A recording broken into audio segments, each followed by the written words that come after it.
बहुत कंप्लेन्स है लोगों की. Please do not watch this video if you have complaints with your life.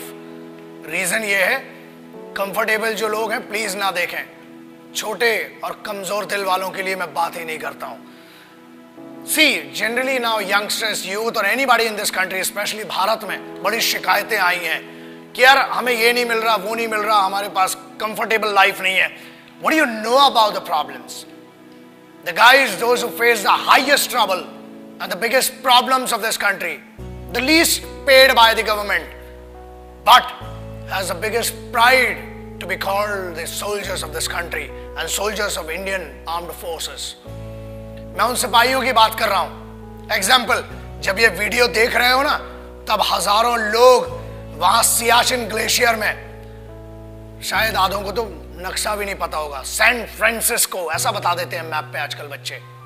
You can not live without the chatting और WhatsApp और Facebook messaging और texting for half an hour और 1 our. मैं उन सिपाहियों की बात कर रहा हूं जो ग्लेशियर में रहते हैं. 8G 10G 4G 8G सब इधर चलता है दोस्त. वहां कोई जी नहीं होता है. वहां पर सिर्फ गालियां सुनाई देती हैं उस साइड से, और यहां से खड़े होके भारत माता के लिए खड़े हुए. Remember one thing, they are not there. They are not fighting for this country only because they hate the enemy. वो इस देश में रहने वाले लोगों से बहुत मोहब्बत करते हैं, इसलिए वो वहां पर है. They are not there for the payment which is given to them. They are not there for the privileges which are not given to them.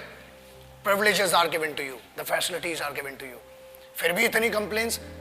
अरे पानी गिर गया, हम कॉलेज नहीं जा पाएंगे, ये हो गया. बहुत कंप्लेन्स है माँ बाप से इन बच्चों को. Remember that. दोस्त कंप्लेन करने के लिए बहुत लोग हैं, लेकिन वो कंप्लेन नहीं करते हैं. क्यों नहीं करते हैं? Because they are fighting for this land, they are fighting for this country, they are fighting for that emotion of freedom, they are fighting for that emotion which belongs to you, which doesn't belong to them. वो एक sense of responsibility, sense of security आपको देने के लिए वो रात भर खून में खड़े हुए हैं. आप बात करते हो -50 जनरल टेम्परेचर है सियाचिन ग्लेशियर का. -50 जनरल. जब आप ये वीडियो देख रहे हैं, हजारों सिपाही आज भी अपने खून को सुखाकर वहां पर लड़ रहे हैं. They cock up their rifles, they write their last letters to their families, और उसके बाद एक दूसरे की नजरों में इसलिए देखते हैं कि मेरे यार ये नहीं पता कि कल मैं तेरे साथ बैठकर खाना खा पाऊंगा कि नहीं. बोलना तो बहुत दूर की बात सोचिए, आप सोच भी नहीं सकते किन कंडीशंस में वहां पर. And remember one thing, I'm not talking about the highest battleground of the country. I'm talking about the highest battleground in the world. This is the only place which is called the highest battleground in the world, and it is written in the history of the world wars. It is written in the history of warfares. जहां लोग श्वास नहीं ले सकते ना, लोग कहते हैं कि हमने 50 या 500 मीटर की दूरी पर या ऊंचाई पर लड़ा है. ये हजारों मीटर की ऊंचाई पर है, जहां सांस नहीं आती है, दिखाई नहीं देता है. वहां पर भी वो सिर्फ जज्बा है जो जिंदा रखता है लड़ने के लिए और इस देश की रिस्पेक्ट के लिए.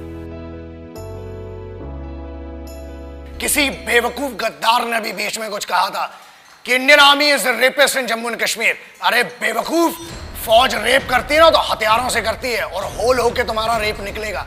याद रखना, ये तो कॉन्स्टिट्यूशन है कि हमें फौज की आज भी एथिक्स और इज्जत है कि फौज आज भी कुत्तों को नहीं मारती, इसलिए बचे हुए हो. और याद रखना, किसी के भी खिलाफ कह लेना, मगर हिंदुस्तानी फौज, Indian army, navy and air force के बारे में बोलने के पहले 1 करोड़ बार सोचना. क्योंकि याद रखना, अगर फौज रेप पे आ गई ना तो तुम्हारी रूह का रेप होगा. Indian Army does not rape. Army, Navy, Air Force, they protect your women, they protect your sisters, because they consider every woman and every young woman as their sisters and mothers. That's why you are protected. बोलना बहुत सरल है और बहुत दम है, बहुत खुजली है, बहुत गर्मी हो रही है ना. आ जरा बॉर्डर पे 2 दिन की ड्यूटी करके दिखा, चूतड़ में से पूरी गर्मी बाहर आ जाएगी.